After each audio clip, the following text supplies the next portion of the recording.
On today's show, which NBA teams have the brightest futures? We try to decide with a futures draft. Best players, best picks, best front offices. It all comes into play. Plus, we rank the standout players in EuroBasket. A fun show coming up here on today's episode of Locked On NBA. You are Locked On NBA, your daily NBA podcast. Part of the Locked On Podcast Network, your team every day. All right, welcome to a Friday Locked On NBA, your daily podcast on the NBA. However you might be tuning in on YouTube, Odyssey, or on your favorite podcast app, thank you for making Locked On NBA your first listen every day. I'm Wes Goldberg from Locked On Heat, here with Adam Mares from Locked On Nuggets. We'll take a look at Giannis, Luka, and the top performances in EuroBasket in a little bit. But we're starting with an NBA futures draft where we look at every team and make picks based on their young players, their draft picks, and our confidence in their front offices to just get it right. For the sake of defining future, we're talking about the next 5 to 7 years. And Adam, what kind of spurred this conversation on is the recent trade of Donovan Mitchell from Utah to Cleveland. And there's been a ton of analysis on this network and many others about Donovan Mitchell's fit with the Cavaliers. We've seen other big trades, Rudy Gobert to Minnesota. You and I have talked about that one. DeJounte Murray to Atlanta. How's that going to shake up the Eastern Conference as well? But I wanted to take a moment to just focus on all these draft picks that are changing hands and the fact that it feels like a lot of these teams are sort of now hoarding these draft picks and how that kind of shakes up the future of the NBA, but not just the draft picks, all the great young players that are in this league and all the other things that are going on. So we thought, all right, let's just put together a comprehensive futures mock draft that includes all of those things. Let's just jump right in. Adam, go ahead with the first pick. The number one pick. I think we're going to have wildly different approaches to this. Maybe not. Maybe early on we'll have similar ones. We always say that, but then we always end up matching up a little bit. I wish I did not have the first pick. Okay. Because it annoys me that I'm going to take this team. Would you like to trade the first pick for 3 unprotected future first-round picks? If I could follow all of this, I would. I'm taking the Boston Celtics merely because, look, I think they have a great front office setup. They're a prestige team that tends to not necessarily attract a ton of high-profile free agents, but it's at least a team that you can get the solid role players once you have that in place. You know you're going to be on TV, you're going to be marketed, what have you. And they, of course, do have not one, but 2 cornerstone all-star players in Tatum and Brown. So to me, I look at it. Would I bet money that they would be number one, probably like 5-7 years from now? No. But I just think they have the best odds of being like good of all of these teams. So I'm going to take them. Yeah, and if you just look at like 25 and under players, obviously Jason Tatum, Jaylen Brown stand out, but they still have Robert Williams on a really nice deal too, right? They've got Grant Williams on under contract for a while. They've got the phenomenal Peyton Pritchard just bringing up the back of the caboose. So falls off a little bit there, but yeah. He's good. I have no problem with Boston. I had them number 2 on my big board that I just sort of put together here. The way I thought about it was, all right, let me just start with the best 25 and like younger type of players. And with obviously some wiggle room in there, 26 and 27-year-olds, and things like that. Then just kind of take their assets. How many first-round picks does this team have? Right. What do those picks look like? Are they good picks? Are they bad picks? And then again, like the front office is so important because you could give me 11 future first-round picks, but if I think the front office is going to screw it up, what do I care? And so, they're a serious organization. That's I think the best way to put it. I think they have a great young coach. They have a front office, unproven, obviously a little bit on the younger end here or newer end, I should say. But nonetheless, it's a serious organization that you don't question, do they want to win? So I'm gonna play it safe, I guess, with this first pick. Like I said, I had them number 2. I almost had them number 1, but this leaves the number 1 team on my big board out there, and I'm going to just go with the Milwaukee Bucks. And I know this is a team that is completely about the present with a 31-year-old Chris Middleton, a 32-year-old, I think, Drew Holiday, right, for whom they traded several of their future first-round picks for. But I'm not overthinking this, man. They've got Giannis. He's 27 years old, and he's going to be awesome probably for another 5 to 7 years. He'll be all the way up to 32, which apparently is still your prime in today's NBA. And with Giannis, I think his prime, that'll be most likely one of the last 2 or 3 years of his prime, but still his prime. Still his prime, and he's the kind of player that teams or other players might want to be playing with. If this is a guy who is winning multiple MVPs, multiple championships, you could argue that he would have won the championship this year again and repeated had Chris Middleton not gotten hurt. And so, look, the way I look at this is which one of these teams do I feel good about winning the most championships over the next 5 or 7 years? Maybe Milwaukee's no good 5 or 7 years from now, but over the next 4 years, I think they can win multiple championships. I think they're that okay. good. This changes the equation for me quite a bit. If it's over the next 5 years, not necessarily in 5 years. Is that what you're trying to say? I mean, yeah, I guess that's how I thought of it. Is like over the next 5 years, that changes things. Future. Boston's still Boston an even better pick, I think. Yeah, in that regard. So, yep. Okay, all right, I like it. So I'm gonna go Milwaukee there. So I've got Milwaukee, and you've got Boston. It's your pick. Man, this changes the equation a little bit. Whew. After these two, it doesn't really, but a little bit. Man, I mean, it just changes the equation for me. I'm thinking about where I'll go next. I'm going to take, you know what? If it's over the next 5 years, I guess I would take the LA Clippers. Ooh. I mean, again, immediate title window seems that way. I mean, this is a team that has a lot of talent. Coach that I think is very good in Ty Lue. And then you've got an owner who seems willing not just to spend like, oh, they'll go into the tax, but a guy who literally is like $1 million, $100 million, $1 billion over the line. Doesn't matter. Just spend. We're going to try to win. I think that means something. If you ask me, will they be good in 5 years? They wouldn't have made my list at all. But over the next 5 years, I feel reasonably confident that they'll be a contender for most of that.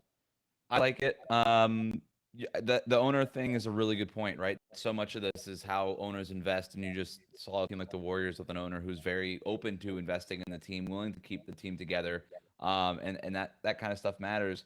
The thing that worries me about the Clippers is just Kawhi and Paul George and their health overall, Sure. and things like that. But hey, I like it. Like if we're talking over the next 5 to 7 years, if the Clippers win 2 championships in the next 2 years, and then they're just bad for the next 4 to 5 years of that window, that's still probably more championships than most teams will win in that window. So my next team is I'm gonna go Memphis. I'm gonna start with my going younger trend here.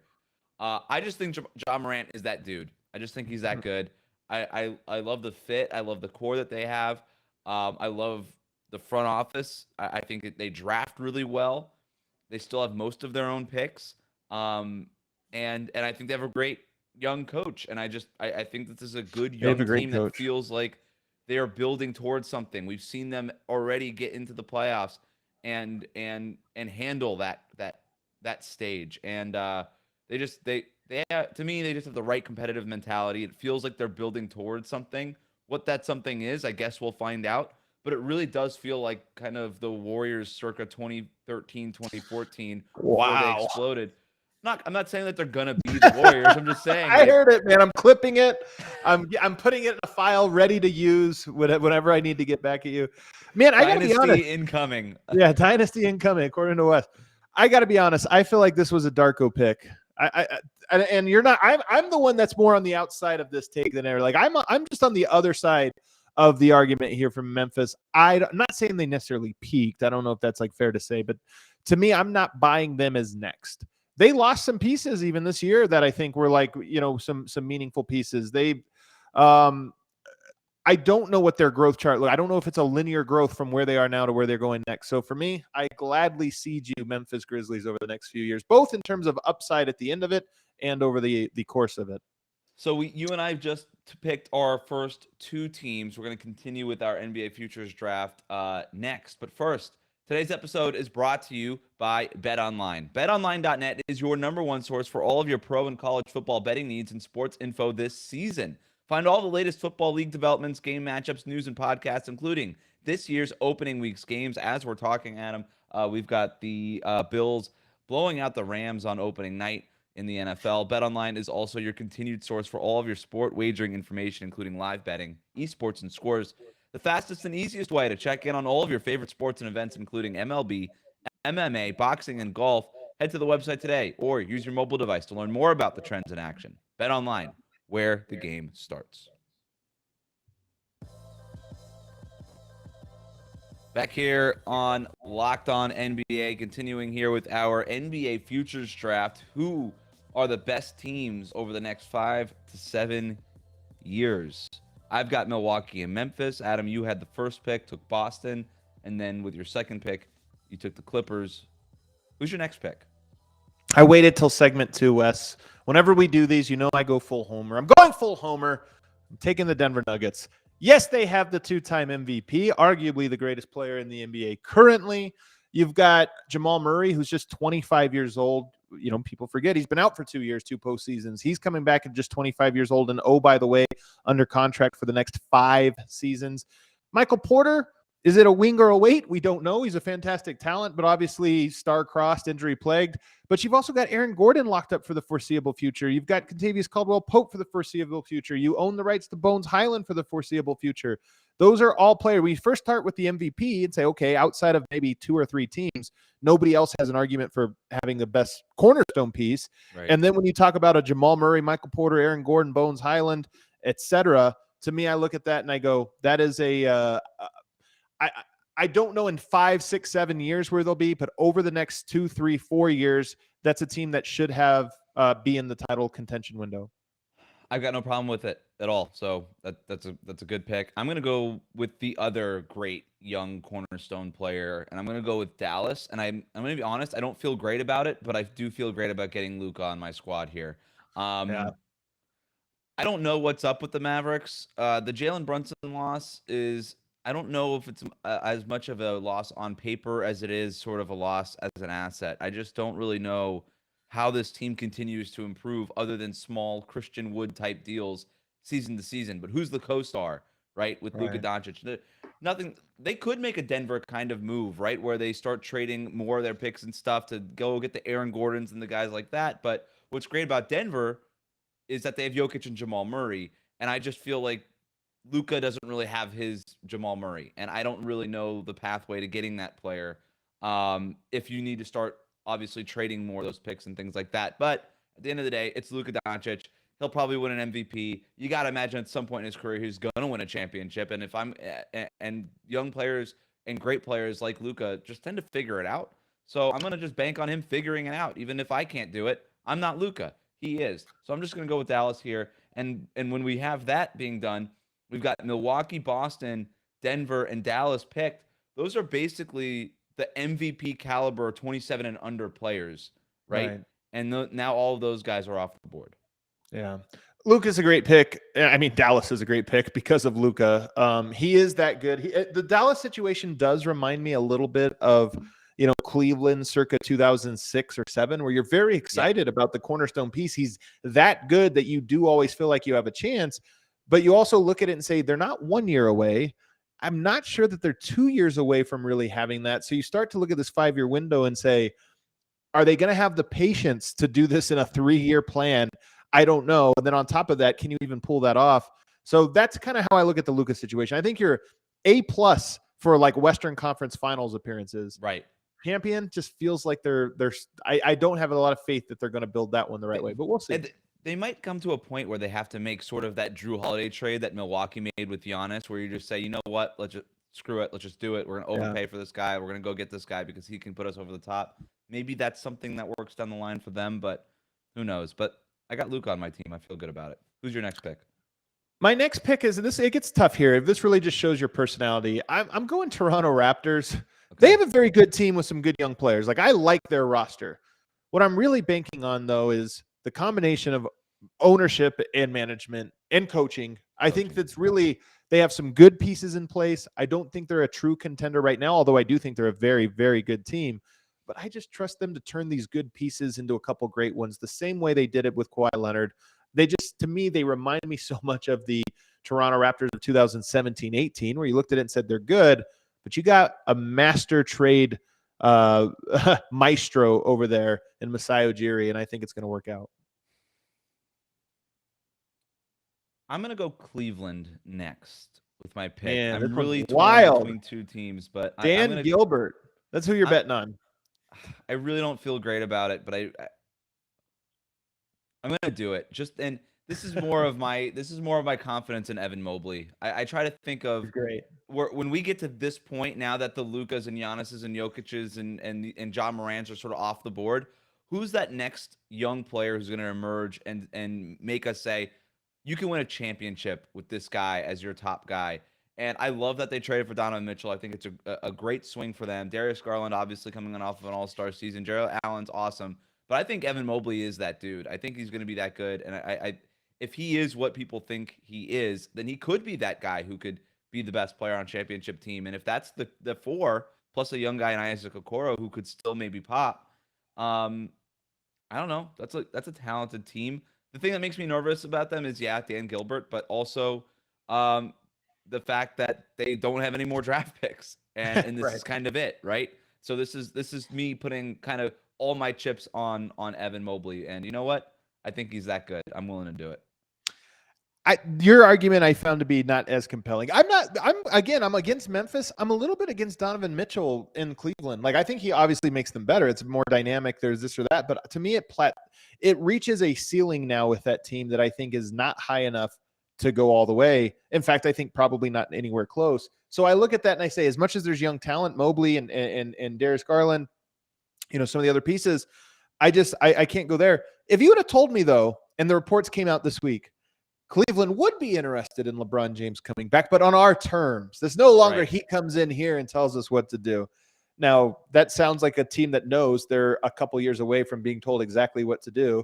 So that it almost came a little bit funny to me. But if you would have told me, like, look, Mobley 2 years from now, he's probably going to be starting to enter, he's still in that steep part of the curve for him in development. Darius Garland, you told me, okay, LeBron was going to come and join those guys, or even if it was just Mobley and then you use the other guys as sort of trade pieces to complete the roster, even at 40 years old or whatever LeBron would be at that point, I look at it and I go, okay, maybe that's what you mean about the 5-year window. It's a small factor. It's a small factor. To me, it's the only path I see for that team. I mean, Mobley's a great player. There's other things that can happen. But if you told me, if you were banking on, you think this is more like the Donovan Mitchell trade to you is more close to what it is that Atlanta did, kind of trading the future picks for DeJounte Murray to pair with Trae Young. And I'm sort of like, yeah, it's a nice squad, but I don't see that team winning a title. Where with Cleveland, I don't know. I don't feel great about it, but I'm looking at who else is on the board right now, and I just wanted to bank on one other great young player, and so I'm going with Evan Mobley and the Cavs. One more pick each, make it count. Man, my next one is the most annoying pick. I can't believe I'm picking all the most annoying teams, other than, of course, the beloved and beautiful Denver Nuggets. I have to take the Los Angeles Lakers. Now you say, Adam, future. Wait a second. Future? What future? Draft picks? Young players? No. They don't have any of those. They don't have any of those Austin things. Reeves. Is there a path to them doing something great? No. Oh, you must be talking about management and ownership. That's where the genius comes. Nope, they don't have that either. But guess what? It's the Lakers. This is how these things work. They don't have to do anything right. Every 4 or 5 years, they just cycle back into a championship team because great players force their way there. So at the end of this LeBron Anthony Davis cycle, or maybe part of it, maybe honestly, like, we kept looking at this a couple months ago saying, man, they're stuck with Westbrook. How are you going to bite the bullet? Now all of a sudden there's reports of, hey, maybe Mike Conley and Bojan Bogdanovic for Russell Westbrook. I mean, what a great trade that would be. That's not available to anyone else on earth. Something like that will happen over the next 5 years. The Lakers will win, and it'll be heralded as great management and foresight. It'll be neither of those things, but it'll be heralded that way. Right, correct. I love that take. I love that you saved it for last. You do have all the most annoying teams on your roster. You have Boston, the Clippers, and the Lakers. Congratulations on that. And Toronto, you know what? Toronto, sneaky annoying fan base in Toronto. Sneaky annoying fan base. Congratulations to Jurassic Park. Congratulations on not paying to get into your team's games. I love Toronto fans. Like, I'm going to pander to them. I love them. That makes one of us. One more. Got to make it count here. All right, I'm going to tell you right away. I'm not going OKC, and I'm not going Houston. All right, I don't love the pick grabbing and just keeping my job because, oh, look at all these great future picks I have. Put a winning roster on the court before I start taking you in fake mock drafts that we do on a podcast. Screw it. I'm going to Orlando. I'm going to do it. I'm going to Orlando. Wow. I'm going to Orlando. I do like the fact that they have picks. They have 9 future picks coming in. But more than anything, they have the players that I believe in. You look at 25 and younger on that squad, All right, let me man. hear it. It is good. First of all, In order. Jalen Suggs, I'm still a believer. All right, I'm still a believer. I like Wendell Carter Jr. I like Jonathan Isaac. Man. They got a bunch of guys. Franz all right. Wagner is a stud. Hey, And now then we're they go talking. ahead You're and arriving get- at the good ones. And they come out, and then they draft Paolo Banchero with the number 1 Okay. pick. Last two, you saved the list there. Those last two, I've heard a bunch of It's guys. It's called names. the Bill. It's well, at least I didn't mention Markel Fultz. It's called the Build. This is called the Build, Adam. Okay. Paolo Banchero, maybe I'm just way too into Yeah. seeing him at Summer League in Las Vegas. He's good. He's good. I'm all the way in, man. I'm all the way in. He's a prototypical wing, the kind of guy that wins championships, at least theoretically. And so I'm in. And when we talk about management, they've drafted pretty well recently. They're They managing have. the There's cap a books recent recently. history here. Like, Yeah. this team is moving in the right direction. I think. Do you see I the think practice Mosley's a facility? solid coach. Like what? Do you see the practice facility? They just No. got a new state-of-the-art practice facility, which is a very not Orlando Magic thing to do. So, They're turning it around, man. And so I'm going with a little bit of magic. Maybe I'll get lucky here. I think, man, I want to be your penny stock broker. That's what I want to be. I got this great stock, man. It can't fail. Right. The more I've you already put in, the fallen more for a you few of those. earn. I'm just telling you, the more you put in, the more you earn. The Magic are a penny stock. I think this is a sneaky good pick. It's a hipster pick. I think it's much more likely to be one that you will hope gets deleted years from now, so nobody pulls it back up. But I kind of like it as your dart at the end of the draft. Just throw a dart there, see if it's a winner. Low risk, high reward. Neither of us picked Golden State. Steph's 34 years old. They're gonna have to get rid of at least one of these guys, and it kind of feels like if they don't win in the next couple of years, I see it's a tough path going forward.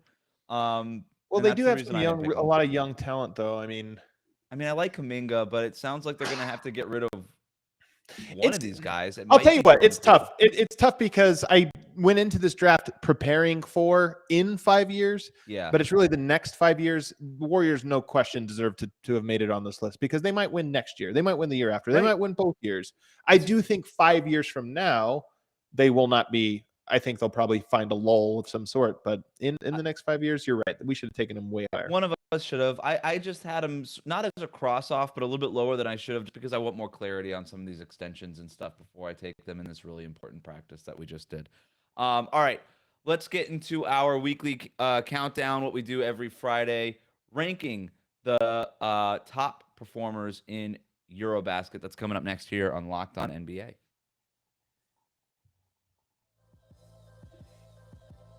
Back here with Locked On NBA. Thank you for subscribing wherever you get your podcasts and watching on YouTube. If you are doing that, please like and subscribe. All right, Adam, it is Friday, which means we are counting down to the weekend, and you Power rankings are our resident EuroBasket expert.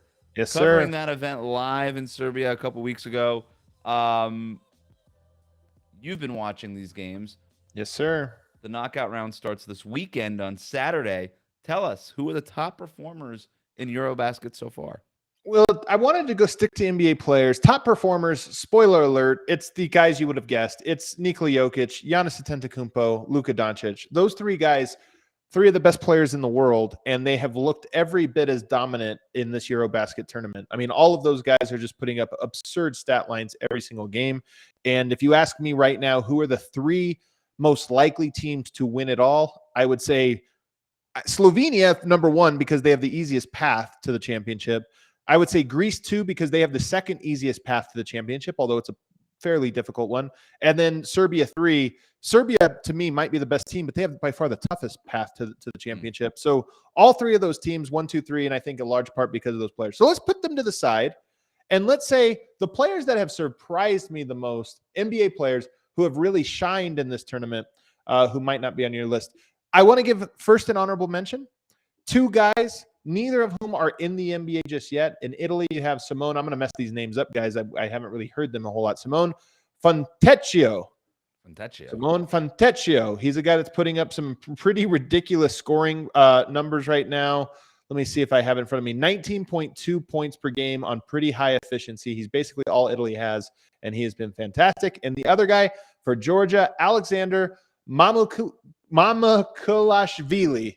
Definitely screwed that one up. Nailed it. He's with the Milwaukee Bucks. He had a great summer league, and now here he is in EuroBasket playing well. By the way, Simone is playing with Utah, I believe. Fontecchio.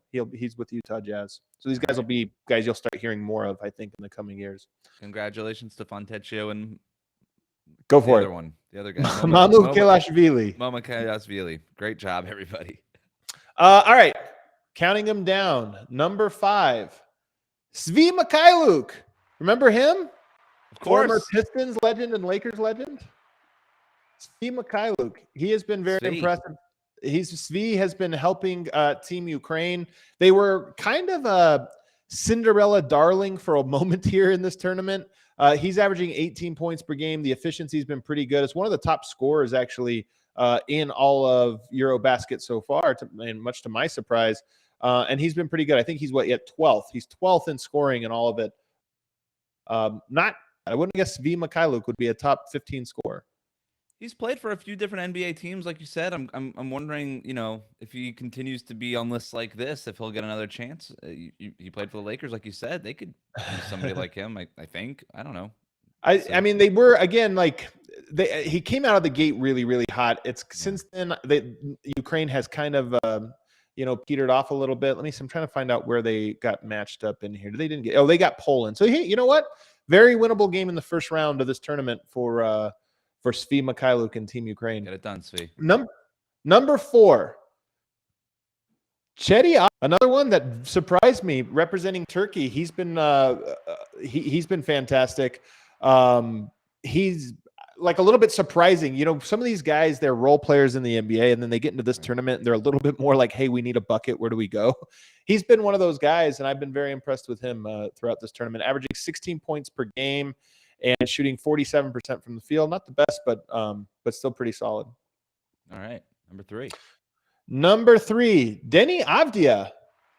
Abdia playing with Team Israel. Yeah. And he's been very impressive as well. Another guy that you think of, okay, Washington, solid player, not sure exactly what he is. He gets out here and he's the go-to guy, and he's been, he's produced. He's had a couple bad games, but he's had a couple fantastic games as well. He's averaging about 15 points per game. They need something from him this year. The Wizards do. It feels like either him or Hachimura need to kind of take a leap to get things to sort of round out on that roster. So good to see him playing well. So these names I think have been unimpressive so far. These top 2 to me are the actual 2 guys that have been the most impressive to me. Like the other guys I'd give a solid B, a surprising B. Oh, you surprised me. These guys get an A. Franz Wagner, 16 points a game, 53% from the field, 50% from the three-point line. He's got major wins, including over France. They are one of, I just mentioned the 3 teams, Greece, Slovenia, Serbia, all favorites. Number 4 for me personally would be Germany, in large part because I can't believe I'm saying this. Franz Wagner, he almost reminds me of Mike Miller in his prime, which is to say super smart, not so flashy, but he has no weaknesses. He shoots, he rebounds, he just passes.